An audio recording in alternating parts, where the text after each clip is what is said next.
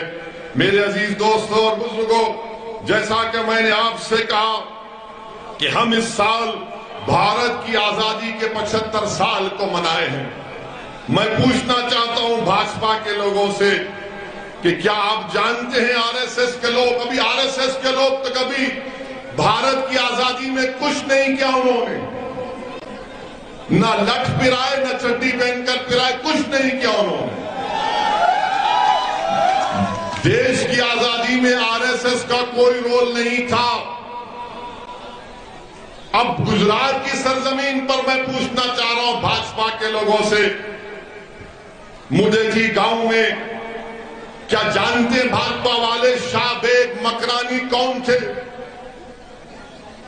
احمد آباد سے 150 کلومیٹر ہے، مدتی ایک جگہ ہے۔ شاہ بیگ مکرانی کون تھے؟ شاہ بیگ مکرانی ایک ہندو ٹھاکر تھا، راجا تھا۔ جب سن 57 میں انگریز اپنی فوج لے کر اس ہندو راجا کی حکومت کو ختم کرنے کے لیے پہنچے تو شاہ بیگ مکرانی رحمت اللہ علیہ اس گاؤں کے ٹاور پر کھڑے ہو کر تیر برسانا شروع کر دیے۔ شاہ بیگ مکرانی رحمت اللہ علیہ نے خوب تیر برسایا، کئی انگریزوں کو ختم کیا، تو آخر میں انگریزوں نے کیا کیا کہ اس توپ لگا کر توپ سے اس ٹاور پر توپ سے شعبیک مکرانی کو شہید کر دیا. بتاؤ بھاجپا والوں، شعبیک مکرانی کو خراج عقیدت نہیں پیش کریں گے؟ بھارت کے پردھان منتری، آپ من کی بات میں نہیں کہیں گے کہ شعبیک مکرانی نے بھی بھارت کی جنگ آزادی میں اپنی جان کو قربان کیا؟ شعبیک مکرانی کا ذکر نہیں ہوتا، عباس طیب جی کا ذکر نہیں ہوتا. میرے عزیز دوستوں اور بزرگوں، یاد رکھو، اس دیش کی آزادی میں جتنا مسلمانوں نے اپنا خون پسینہ بہایا، سب سے زیادہ اگر انگریزوں کے خلاف کسی نے اپنی جانوں کو قربان کر دیا تو اس کمیونٹی کا نام مسلمان ہے. ذمہ داری کے ساتھ کہہ رہا ہوں، سن 57 کی جنگ آزادی، انگریزوں کے خلاف جہاد کا فتویٰ علامہ فضل خیر آبادی، مولانا احمد اللہ نے پیش کیا. علامہ فضل خیر آبادی کالا پانی کی سزا کاٹے، اور جب 3 سال کے بعد ان کے بیٹے نے ان کی آزادی کا آرڈر لے کر کالا پانی کو پہنچے تو اسی دن علامہ فضل خیر آبادی کا انتقال ہو گیا. اس دیش کی آزادی میں ہم سب نے مل کر لڑائی لڑی، مگر افسوس کے ساتھ کہنا پڑتا ہے کہ بھاجپا ہو یا کانگریس ہو، وہ مسلمانوں کی قربانیوں کو فراموش کر چکے ہیں. تو یاد رکھو، جنہوں نے اس دیش کے لیے اپنا خون پسینہ بہایا ان کو بھی یاد رکھو، مگر جنہوں نے اپنی جانوں کو قربان کر دیا، جنہوں نے اپنے خاندانوں کو برباد کر دیا، ان کو نہیں بھول سکتے، ان کو بھی یاد رکھنا پڑے گا.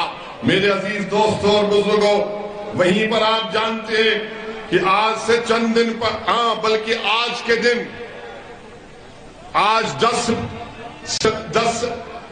سپٹمبر ہے، اور 10 سپٹمبر پوری دنیا میں منایا جاتا ہے کہ سوسائیڈ کنٹرول کا دن، مانے خودکشی کو روکنے کا دن آج منایا جاتا ہے.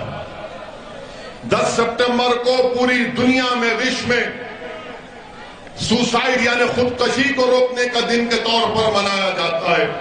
ہم بھارت کے پردھان منتری نریندر مودی جی سے پوچھنا چاہ رہے ہیں، دیش کے پردھان منتری، 2021 میں بھارت میں 1,65,000 لوگوں نے خودکشی کر لی. کتنے لوگوں نے سوسائیڈ کیا؟ 1,65,000 لوگوں نے.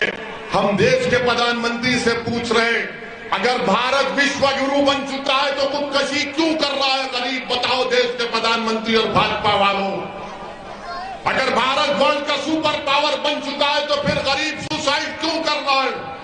میرے عزیز دوستوں اور بزرگوں، آپ کو جان کر تکلیف ہوگی کہ اس میں سب سے زیادہ سوسائیڈ کرنے والے ڈیلی ویجر ہیں، مزدور ہیں، جو صبح اٹھ کر اپنی اولاد کا پیٹ بھرنے کے لیے مزدوری کرتا ہے. سب سے زیادہ سوسائیڈ کرنے والے وہ ہیں. آپ کو جان کر حیرت ہوگی کہ 15 اور 29 سال کے درمیان میں جو مہیلائیں جو سوسائیڈ یا خودکشی کرتی ہیں وہ شادی شدہ ہیں. کیوں خودکشی کر رہی؟ کیونکہ گھر چلانے کے لیے پیسے نہیں ہیں. اور پھر اس کے بعد یہ بھی بات سامنے آئی کہ 2018 سے 2020 میں 25,000 لوگوں نے خودکشی اس لیے کی کیونکہ بے روزگار تھے، بینکرپسی کا شکار ہو گئے. دیش کے پردھان منتری، کیا آپ کی ذمہ داری نہیں ہے کہ آپ ان یواؤں کو نوکری دیں؟ دیش کے پردھان منتری، کیا آپ کی سرکار کی ذمہ داری نہیں ہے کہ وہ مہیلا جو اپنے گھر میں پیسے نہیں ہونے کی وجہ سے خودکشی کر رہی ہے آپ اس کو روکیں؟ کیا دیش کے پردھان منتری آپ کی ذمہ داری نہیں ہے کہ وہ مزدور جو صبح اٹھ کر محنت کرتا ہے مگر سب سے زیادہ خودکشی 2021 میں کیا تو مزدور نے کیا؟ بتاؤ دیش کے پردھان منتری، کس بنیاد پر آپ بھاجپا کو ووٹ دینے کی بات کر رہے ہیں جب مزدور خودکشی کر رہا ہے؟ ہماری بیٹیاں گھر میں پیسہ نہیں ہے خودکشی کر رہی ہیں، نوجوان خودکشی کر رہا ہے، نوکری نہیں ہے. بتائیے آپ، یہ ہمارے دیش کا حال ہے.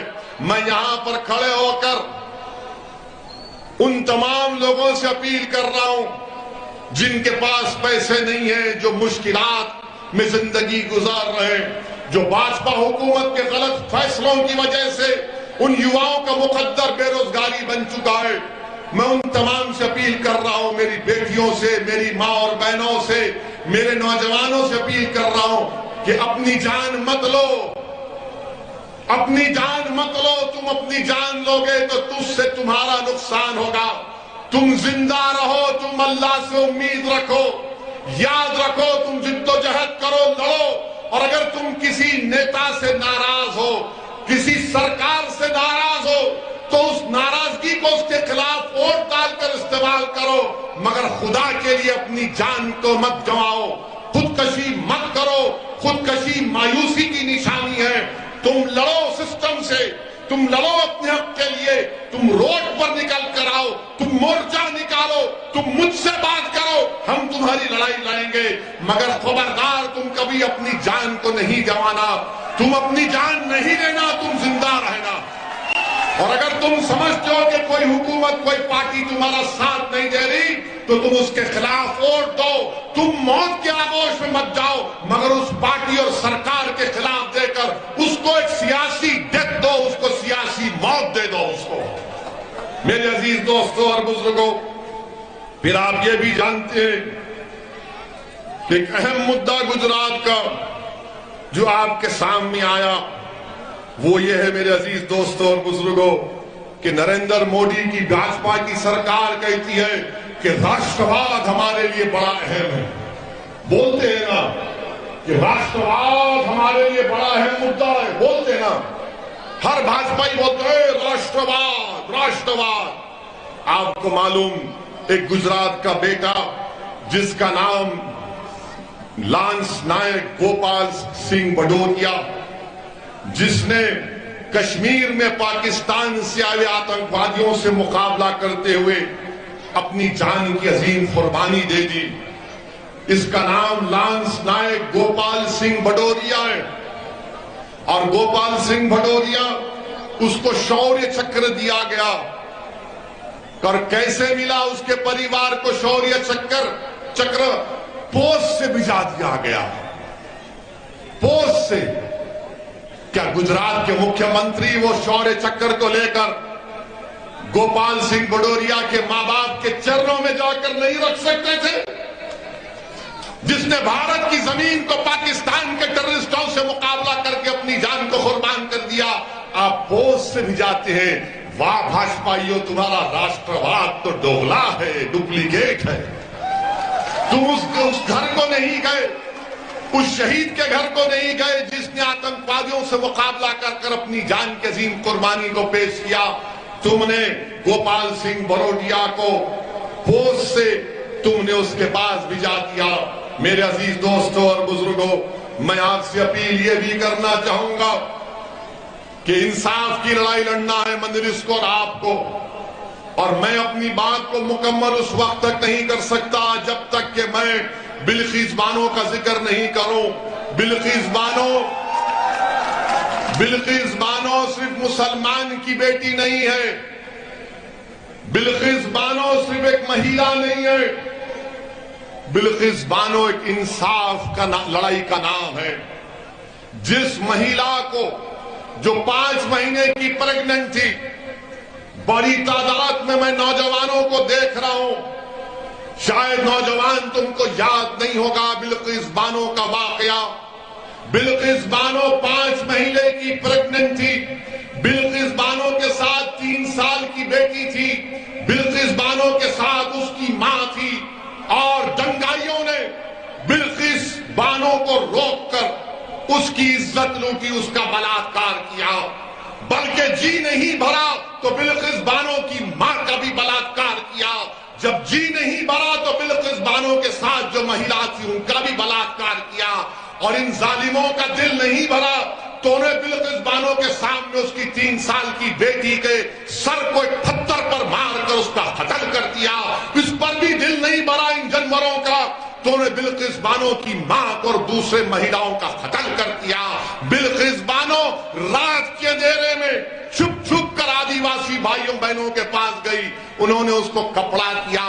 بلقیس بانو نے اس وقت کی گجرات کی پولیس کے پاس جا کر اس کے شوہر کو میں سلام کرتا ہوں، بلقیس بانو نے کمپلین کی تو پولیس نے کمپلین نہیں کیا۔ بلقیس بانو نے کمپلین دی تو دواخانے میں جب کسی کا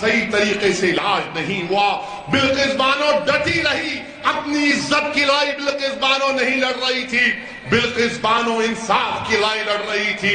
مہاراشٹرا میں مقدمہ چلا، ٹرائل کورٹ نے سزا دی، ہائی کورٹ نے سزا کو برقرار رکھا، تو نریندر مودی کی بھاجپا نے، گجرات کی بھاجپا کی سرکار نے اپنی ریمیشن پالیسی کے تحت ان ظالموں کو، جنہوں نے بلقیس بانو کے ساتھ اس طرح کا برتاؤ کیا اور جنہوں نے بلقیس بانو کی عزت لوٹی، کون تھے وہ لوگ تم جانتے نوجوانوں؟